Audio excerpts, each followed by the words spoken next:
کوئلوں پر شکر ڈالیں اور ہارش کی بیماری ختم۔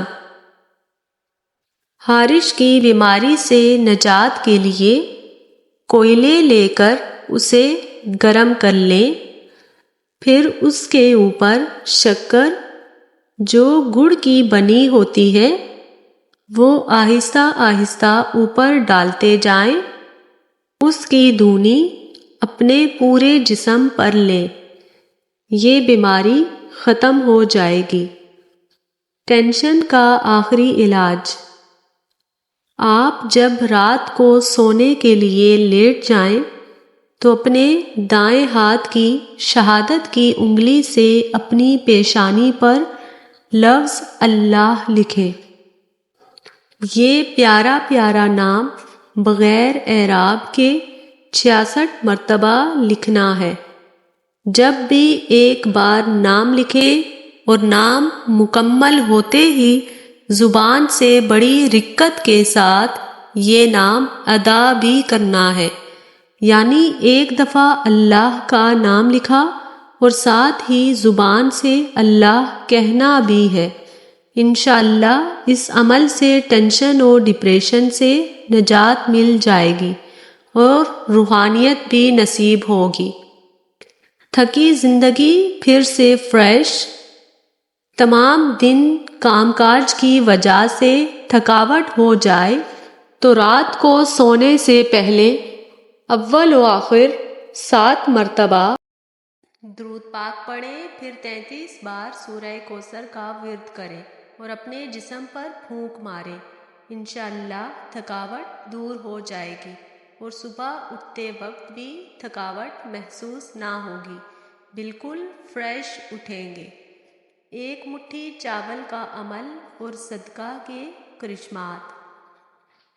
شیخ الوظائف کا بتایا ہوا عمل: جس شخص کو لاعلاج بیماری ہو، بستر سے اٹھ نہ رہا ہو، اس مریض کے وزن کے برابر چاول، سستا ٹوٹا چاول بھی لے سکتے ہیں اور ان چاولوں میں سے ایک مٹھی چاول لے کر اس کے ہر دانے پر اللہ الصمد پڑھیں۔ یہ عمل ایک ہی نشست میں کرنا ہے، گھر کے چند افراد مل کر بھی کر سکتے ہیں۔ اس کے بعد اس مٹھی بھر چاولوں کو باقی چاولوں میں مکس کر دیں۔ اب ان چاولوں کو کسی دریا، نہر، مچھلی فارم وغیرہ جہاں مچھلیاں ہوں وہاں ڈال دیں۔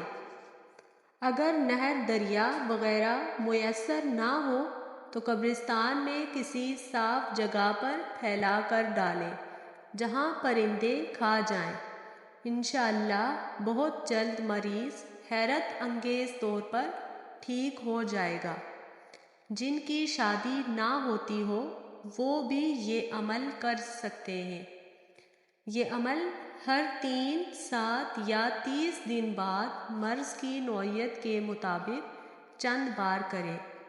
اور اگر آپ کو شک ہے کہ مریض پر جادو ہے تو ایک مٹھی چاول پر اللہ الصمد پڑھنے کے بعد اور ایک مٹھی اور لیں اور چاول کے ہر دانے پر یا ممیت یا قابض محمد الرسول اللہ احمد الرسول اللہ پڑھیں اور کمال دیکھیں۔ محقوں کے لیے میری دادی مرحومہ کا ٹوٹکا۔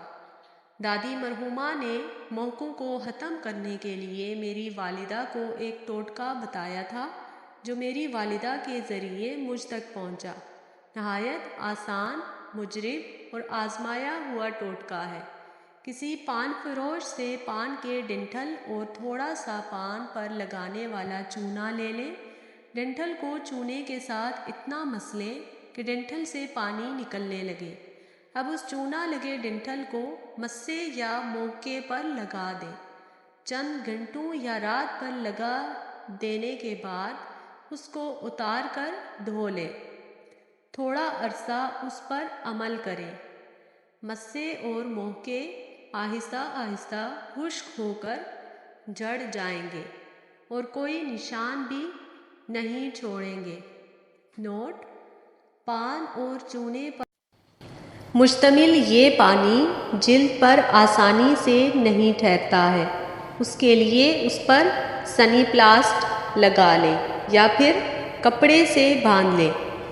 ناف میں تیل لگانے کے حیرت انگیز فوائد: سر کی خشکی، دماغ کی خشکی، نسیان اور ضعیف دماغ، آنکھوں کے سامنے اندھیرا چھا جانا اور سر چکرانا، حتیٰ کہ بعض مریضوں کی آنکھیں پک جاتی تھیں، لیکن جب یہ نسخہ استعمال کیا تو فائدہ ہوا۔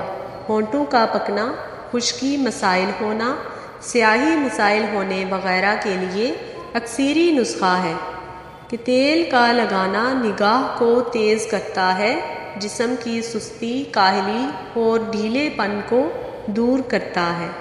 سردی میں یہ دانے رکھیں، آپ کو نزلہ، زکام اور کھانسی سے دور۔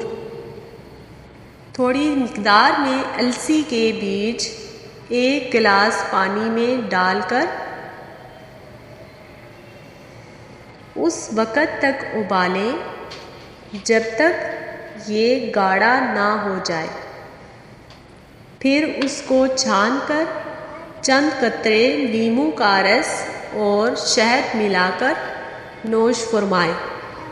نزلہ، زکام اور کھانسی سے نجات۔ کھانسی سے نجات کے لیے لاجواب ٹوٹکا ہے۔ ایک چٹکی سے بچوں کا نزلہ، زکام ختم۔ اگر آپ کے بچے کو بار بار زکام ہوتا ہے تو 1 چمچی پانی میں 1 چٹکی جائفل پیس کر شہد ملائیں، بچے کو صبح و شام چٹائیں اور زکام سے نجات پائیں۔